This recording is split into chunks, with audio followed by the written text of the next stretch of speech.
नमस्कार सर्वांना, श्री स्वामी समर्थ. कसे आहात सगळे? मस्त मजेत ना? चला तर मग पुन्हा एकदा तुमचं आपल्या या नवीन व्हिडिओमध्ये स्वागत करते आणि सुरुवात करूया आजच्या आपल्या या नवीन रेसिपीला. तर मंडळी, आज आपण करणार आहोत उपवासाचे मस्त असे मऊ लुसलुशीत उपवासाचे डोसे. तर आपण डोश्यासाठी लागणारी अगोदर चटणी करून घेऊया. ते इथे मी 2 टेबलस्पून ओलं खोबऱ्याचे तुकडे घेतलेले आहेत. त्याचबरोबर 2 टेबलस्पून एवढे शेंगदाणे घेतलेले आहेत. तर अगदी थोडीशी चटणी करायची आहे आपल्याला, कारण माझा एकटीचाच उपवास आहे आणि एकाच व्यक्तीसाठी हे डोसे आणि चटणी मी करत आहे. तर इथे छोट्या 4 हिरव्या मिरच्या घालून घेतलेल्या आहेत. तर चटणीमध्ये फक्त आपल्याला शेंगदाणे, खोबरं आणि मिरची एवढंच साहित्य घालून आपण हे छान वाटून घ्यायचं आहे. त्यानंतर इथे आपण चटणीला फोडणी घालून घ्यायची आहे. तर अगदी छोट्याशा पातेल्यामध्ये मी अगदी थोडंसं तेल घालून घेतलं. तेल आपलं छान कडकडीत गरम झालं की आपण त्यामध्ये ही चटणी घालून घेतलेली आहे फोडणीला. त्याचबरोबर आपल्याला लागेल असं थोडंसं पाणी आपण त्यामध्ये ॲड करून घ्यायचं आहे. त्याचबरोबर चवीपुरतं मीठ घालून घेतलेलं आहे. आणि आता ही चटणी आपली उकळली की आपली चटणी रेडी झाली. तर व्यवस्थित आपल्याला जेवढी पातळ घट्ट हवी आहे त्या प्रमाणात इथे चटणी करून घ्यायची आहे. तर ही चटणी आता आपली मस्त अशी रेडी झाली आहे. आता आपण डोश्यासाठी लागणारं साहित्य घेऊया. तर इथे 1 टेबलस्पून मी साबुदाणा घेतला आहे. तर पॅन आपण गरम करायला ठेवला होता. तर साबुदाणा आपण हलकासा फक्त गरम करून घ्यायचा आहे. अगदी पूर्ण असं लाल भाजून नाही घ्यायचा. तर एकदम हलका असं आपण गरम करून घ्यायचा आहे, म्हणजे आपल्याला साबुदाणा वाटताना अगदी पटकन असं बारीक याचं पीठ होईल. तर साबुदाणा आपला हलका असा गरम झाला आहे. गॅस आपण बंद केला आहे आणि आता इथे मिक्सरच्या भांड्यामध्ये साबुदाणा काढून घेतला आहे. त्याचबरोबर इथे आपण 1/2 कप बगर घेतलेले आहे, म्हणजेच वरीचे तांदूळ. तर आता आपण हे छान मिक्सरला याचं बारीक असं पीठ करून घेऊया. तर अगोदर आपण हे असं सुक्कच वाटून घ्यायचं आहे, पाणी न घालता आपण वाटून घ्यायचं आहे, म्हणजे बगर आणि साबुदाणा अगदी छान असा बारीक वाटला जाईल. त्याचबरोबर इथे आपण आता 2 टेबलस्पून एवढं दही घालून घेऊया.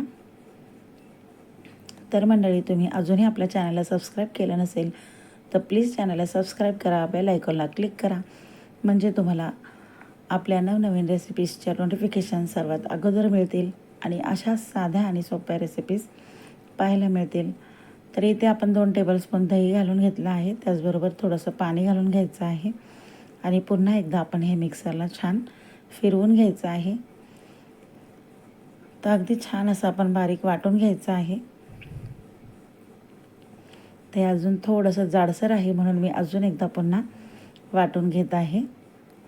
तर आता हे आपलं बॅटर रेडी झालेलं आहे. आता आपण हे एका भांड्यामध्ये काढून घेऊया. तर पूर्ण बॅटर आपण काढून घ्यायचं आहे आणि थोडंसं पाणी घालून आपण हे भांडं पण धुवून घेऊया. तर जसं आपण तांदळाच्या पिठाचे डोसे करतो त्याच पद्धतीने या डोस्याचंही बॅटर आपल्याला करून घ्यायचं आहे. आणि साबुदाणा ऑप्शनल आहे, तुम्हाला हवा असेल तर घालू शकता किंवा नुसते बगरचे सुद्धा तुम्ही डोसे इथे करू शकता. तर मी 1/2 कप बगर घेतलेले आहे. तुम्हाला जास्तीचे डोसे करायचे असतील तर तुम्ही बगरचं प्रमाण वाढवू शकता, त्याचबरोबर दह्याचंही प्रमाण वाढवू शकता. तर ह्या एवढ्या पिठामध्ये आपल्याला एका व्यक्तीसाठी आरामशीर 4 डोसे होतात. ते इथे आपण चवीप्रमाणे मीठ घालून घेतलेलं आहे आणि आपलं हे डोश्याचं बॅटर आता आपण रेडी केलेलं आहे. तर हे अशा पद्धतीनेच आपण बॅटर बनवून घ्यायचं आहे. त्याचबरोबर एकीकडे मी पॅन गरम करायला ठेवलेलं आहे. तर पॅन आपला गरम झाला की थोडंसं तेल आपण लावून घ्यायचं आहे, सगळीकडे पसरवून घ्यायचं आहे. त्यानंतर पाण्याचा शिंतोडा मारून आपण पॅन व्यवस्थित पुसून घेऊया. जसे आपण तांदळाचे डोसे करतो त्याचप्रमाणे हे सुद्धा डोसे आपण करून घ्यायचे आहे. तर असं थोडंसं पाणी शिंतोडून आपण हे पुसून घ्यायचं आहे. त्यानंतर इथे आपण डोसाचं बॅटर घालून घेऊया. ते इथे मी पळीनेच घालत आहे. तुम्हाला ज्या पद्धतीने घालायला जमतं, वाटीने, फुलपात्राने, कोणत्याही साहित्याने तुम्ही इथे बॅटर अशा पद्धतीने एकाच साईडनी फिरवू शकता. तर आपलं तुम्ही बघू शकता डोसा आपला आपोआप कड सोडत आहे. ते इथे थोडंसं तेल लावून घ्यायचं आहे आणि मग नंतर आपण इथे पलटी करून घ्यायचं आहे. तेलाच्या ऐवजी तुम्ही इथे तूपसुद्धा वापरू शकता. तर दुसरी बाजूसुद्धा आपण भाजून घ्यायची आहे. तर ही बाजू अजून कच्ची आहे, तर अजून आपण याला भाजून घेऊया.